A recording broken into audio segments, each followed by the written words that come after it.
ESDO নামের যে প্রতিষ্ঠানটা যারা টুথপেস্ট নিয়ে গবেষণা করেছে তাদের শনির দশা সামনে আসতেছে, কিন্তু পুরো টুথপেস্ট ইন্ডাস্ট্রিকে ধ্বংস করে ইন্ডিয়ান কোলগেটকে সামনে আনার চেষ্টা করেছে, সব ধ্বংসের পর্যায়ে নিয়ে গেছে।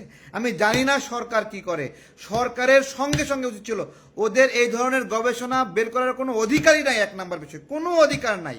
এবং এরা সবচেয়ে বড় যে ক্রাইম করছে, ইন্ডিয়ান টুথপেস্টগুলোকে আমাদের দেশি টুথপেস্ট হিসেবে প্রচার করছে।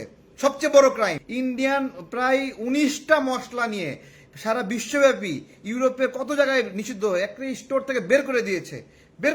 কারণ এদের এদের এদের খাদ্যপণ্যে গোবর পাওয়া যায়, তারপরে শুকনা আটা গুঁড়া করে এটাকে তাদের পণ্যে ব্যবহার করে। বিদেশি টাকা খেয়ে, বহুজাতিক প্রতিষ্ঠানের টাকা খেয়ে এসডো নামের যে প্রতিষ্ঠানটা যারা টুথপেস্ট নিয়ে গবেষণা করেছে তাদের শনির দশা সামনে আসতেছে।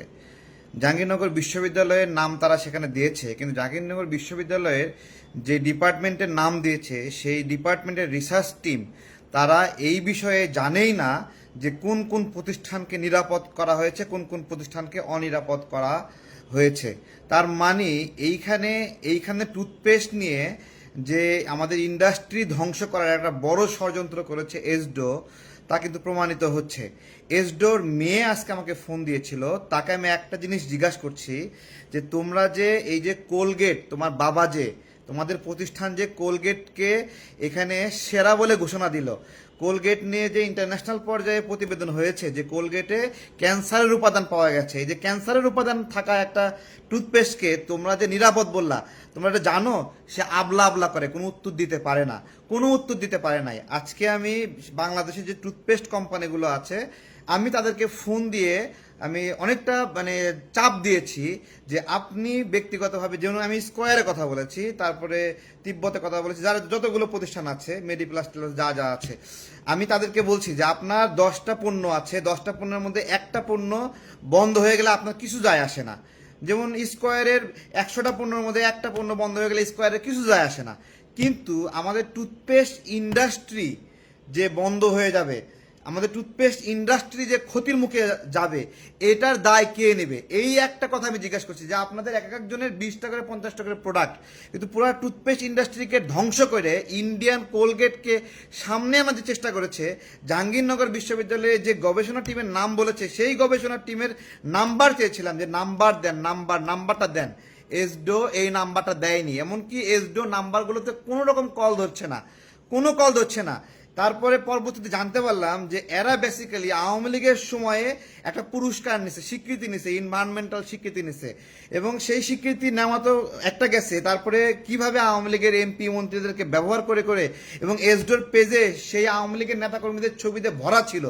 দেখবেন যে আওয়ামী লীগের সময় তাদের যে কার্যক্রম আছিল, মন্ত্রী এমপিদের সঙ্গে ছবি টবি যা ছিল, যেগুলো খুশি মনে প্রচার করত, সেগুলো সব ডিলিট করে দিছে, সব ডিলিট করে দিছে। মানে এরা যখন যে আসে তার সঙ্গে থেকে কিরকম সুবিধা নেয়। এবং এই যে একটা ইন্ডাস্ট্রি কত বড় সাইজ দেখেন, টুথপেস্ট ইন্ডাস্ট্রি কিন্তু ছোটোখাটো কোনো ইনফেকশনের ইন্ডাস্ট্রি না, মাথা ব্যথা ইন্ডাস্ট্রি না, চোখে দৃষ্টি সমস্যা ইন্ডাস্ট্রি না। এটা এমন একটা কমন ইন্ডাস্ট্রি যে ইন্ডাস্ট্রির প্রত্যেকটা নাগরিক, ছোট বাচ্চা থেকে শুরু করে বুড়া পর্যন্ত সবাই টুথপেস্ট ব্যবহার করতে বাধ্য। সেই ইন্ডাস্ট্রির উপরে এই ইন্ডিয়ান দালাল এসডো এরা যে আক্রমণটা করেছে, এদের ছবি সহ একটা একটা করে ছবি সহ আমি পোস্ট দেব।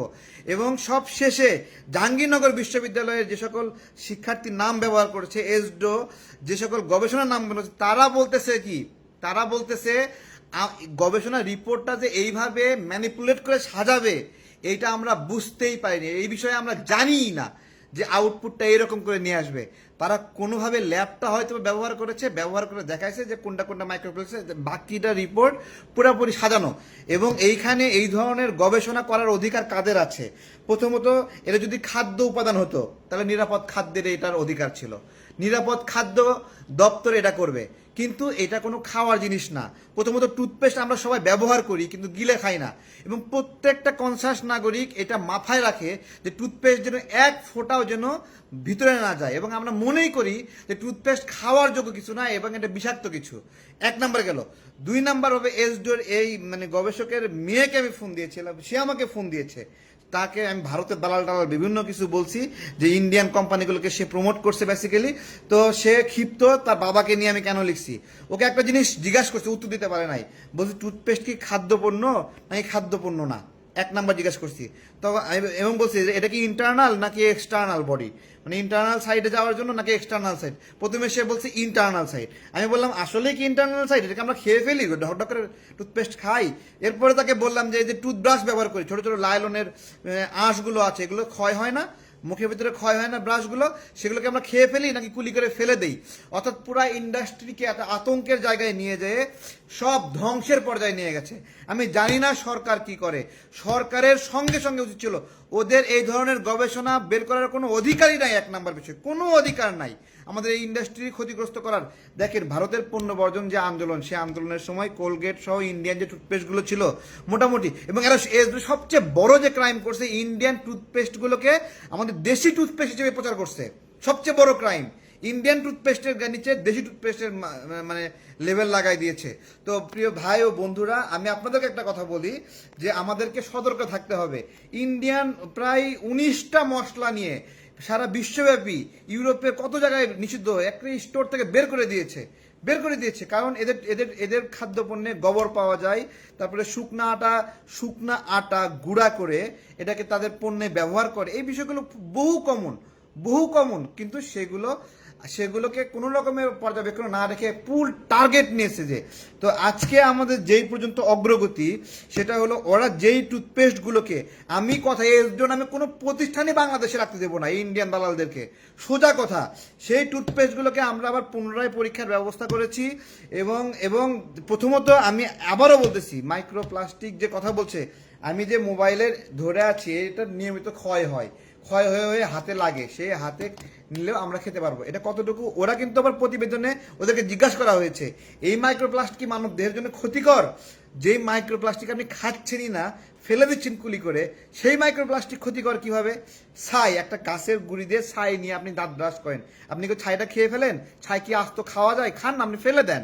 মেসোয়াক করেন, মেসোয়াকের যে গাছের গোড়া দিয়ে ঘষেন, গাছের মানে আঁশগুলো মুখের ভিতরে রেগে থাকে না, সেটা কুলি করে ফেলে দেন না। এই কোনো কিছুই মানে খাদ্যপণ্য না।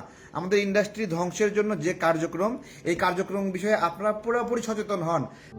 প্রবাসীদের জন্য নির্মাণ হচ্ছে দেশের প্রথম স্মার্ট সিটি, যেখানে থাকছে স্কুল, মসজিদ, হাসপাতাল, সুইমিং পুল, হেলিপ্যাড, পাঠাগার, জিম, সুপারমার্কেট, শিশু পার্ক সহ সকল নাগরিক সুবিধা। মাত্র 30 লাখ টাকা বিনিয়োগে মিলছে আকর্ষণীয় ফ্ল্যাট। প্লাটিনাম ইনভেস্টরদের জন্য ঢাকা বিমানবন্দরে ভিআইপি প্রোটোকল সুবিধা। বিস্তারিত জানতে যোগাযোগ করুন স্ক্রিনে দেয়া হোয়াটসঅ্যাপ অথবা ইমো নাম্বারে।